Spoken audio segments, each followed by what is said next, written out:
So let's move on to our class project. So we'll start off by laying down the petals to our roses.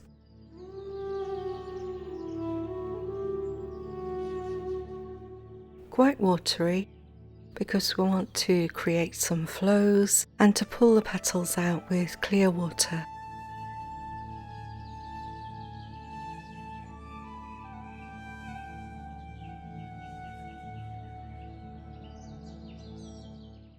Just adding some water there to that one, and you can see the paint moving around the page. I've got quite a lot of pigment on my brush for that one, as well as water, and then adding the water to pull it out again.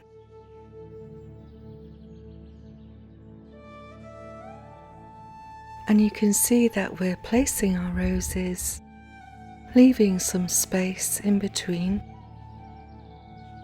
that we can then fill with some leaves, some background and some texture.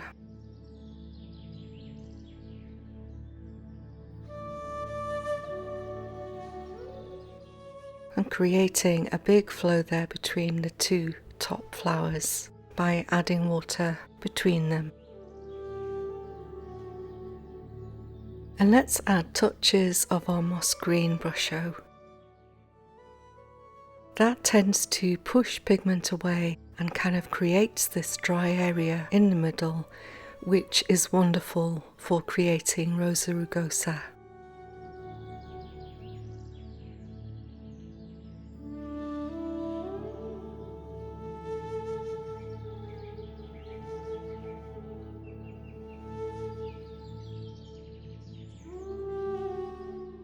Now let's continue to build up our roses by adding a layer of thicker paint. This is the Quin Lilac still. It can all look a little bit messy at this point, but it will actually resolve itself.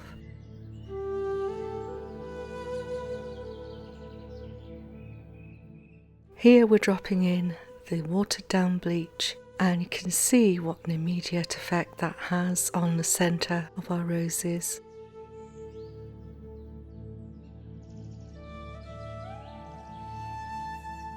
It's a much more explosive experience than using the brusho even. It tends to move out and bleach the paper. It's perfect for wild roses. And then I'm just dotting in some moss green brusho with my liner brush.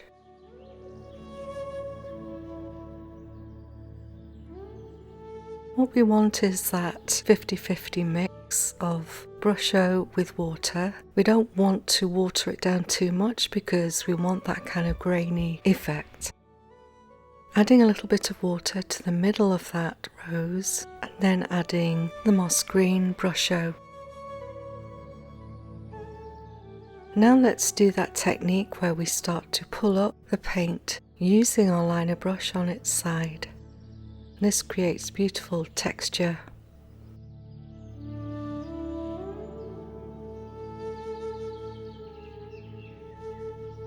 So we're brushing in the paint from the outer petals to the centre.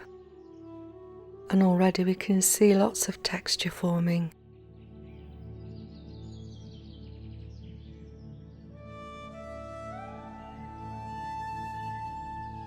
This one has a lot of pigment in it, and that's lovely because it's behaved very differently to the other roses.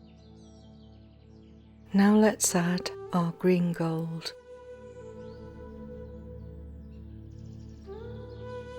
Just using the shape of the brush. A small mop brush is lovely for this, but you could use a round brush.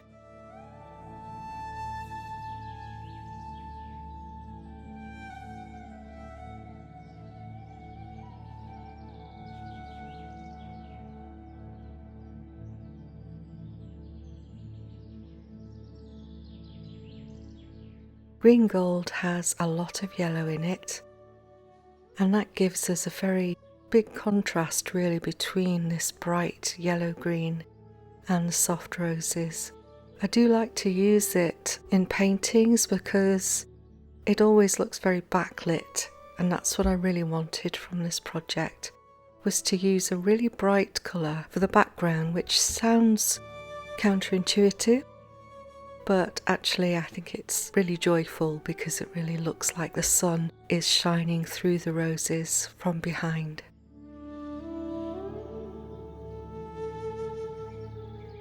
And now it's time to add our darker green, whatever you've chosen. And I'm using Brusho Olive Green, watered down to an ink consistency. But you could use any of your favourite watercolours here. We're just really wanting a contrast between the very bright green gold, just to create some depth.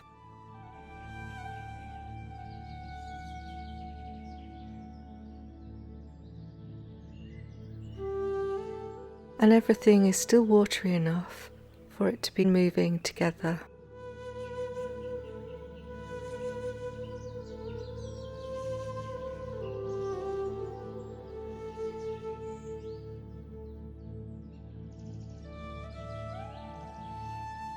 I think it's time to get our liner brush again. I'm making sure that it's very dry when I'm going in, and just creating these lovely textured lines from the outer petals to the centre. It's something that you can't quite control, but that's what I like about this. It's really lovely and adds another layer and texture for the eye to find.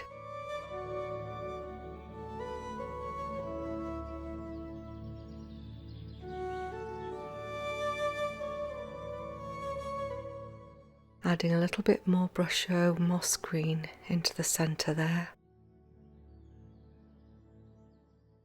and a little more watered down Quin Lilac.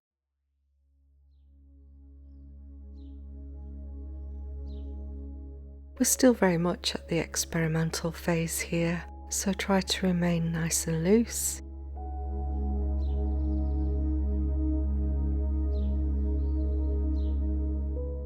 And then just bringing some more Brusho moss green into the centre of that flower as well.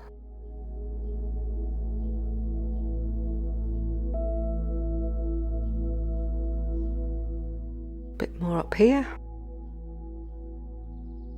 I do like creating little flowers just with the Brusho moss green, adding water and then just dropping it into the centre.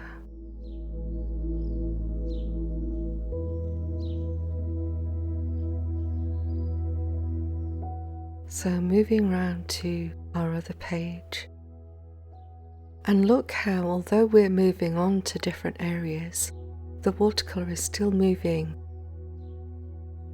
I love that it's all kind of carrying on its little journey as we move around the page. And when we look back, something magical has happened. So just creating a little bit more texture there with my liner brush.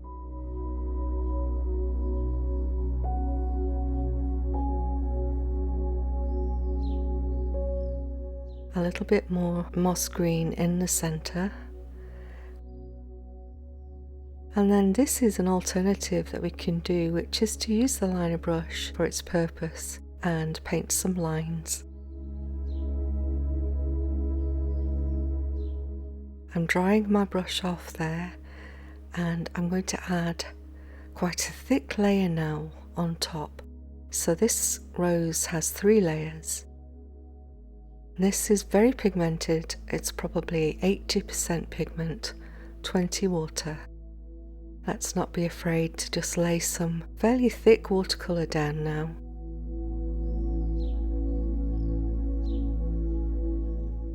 You can see that all the roses have very different characters from one another.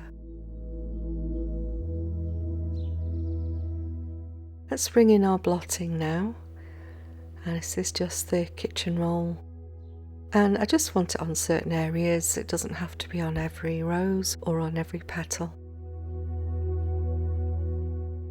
And now let's do some scratching. So I'm using my clay modelling tool, And I'm pulling out the moss green, but I'm also creating little circular marks in the centre. Do that again here, just pulling the brush out and creating these little circles and scratches.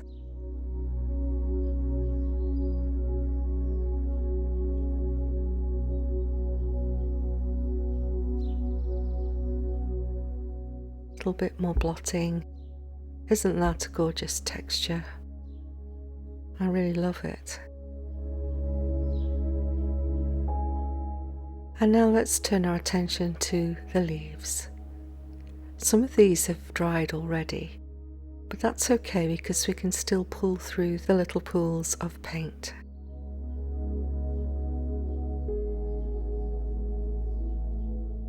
It's quite warm here, so obviously drying times are going to be different and respond differently wherever you are in the world.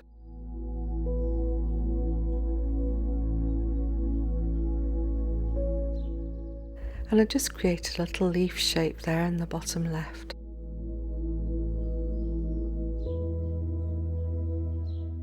And isn't that yellowy green lovely mixed in with our darker choice? So now a second layer of our olive green leaves. And again, just using the shape of the mop brush, which I always think of as friendly. It creates friendly leaves.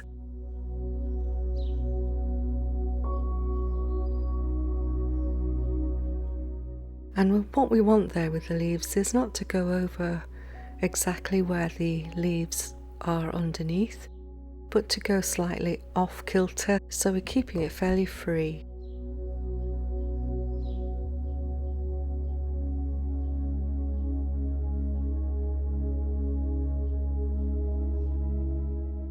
So there I've gone over half the dark green and half the light green underneath.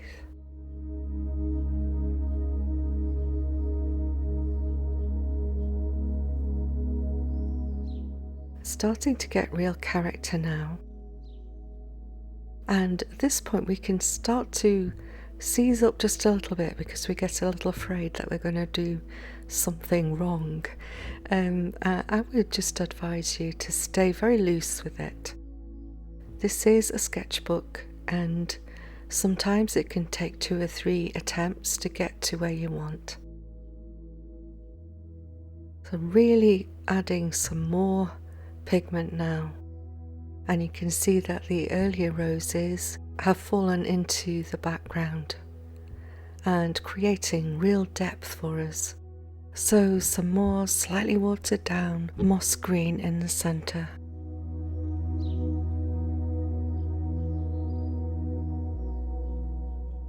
And then I'm just using my clay modelling tool to scrape in pastel, just as we practiced. This always gives the feeling of pollen flowing around in a summer breeze. It's a beautiful technique, I love it so much, and it's so easy. I just chose this because it's such a bright colour, very contrasting to the pinks and the soft greens. I also wanted it to show up when I sprinkled it in, so it needed to be a fairly bright colour. So that's our pastels. We're on the home stretch now.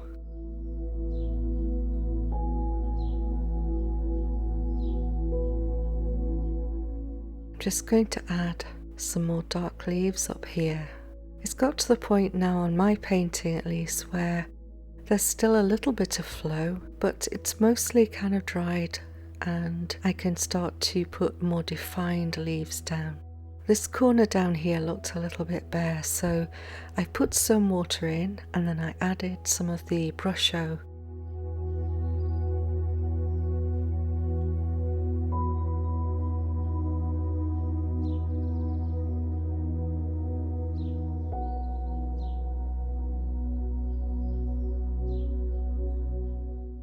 I'm just going to gently blot and then that's that. I don't want to get too fiddly at this stage. So just a couple of areas here where I felt were a little bit bare, and I just wanted to add a couple of petals. So let's cast our eye over our sketchbook practice project, and I think it's done.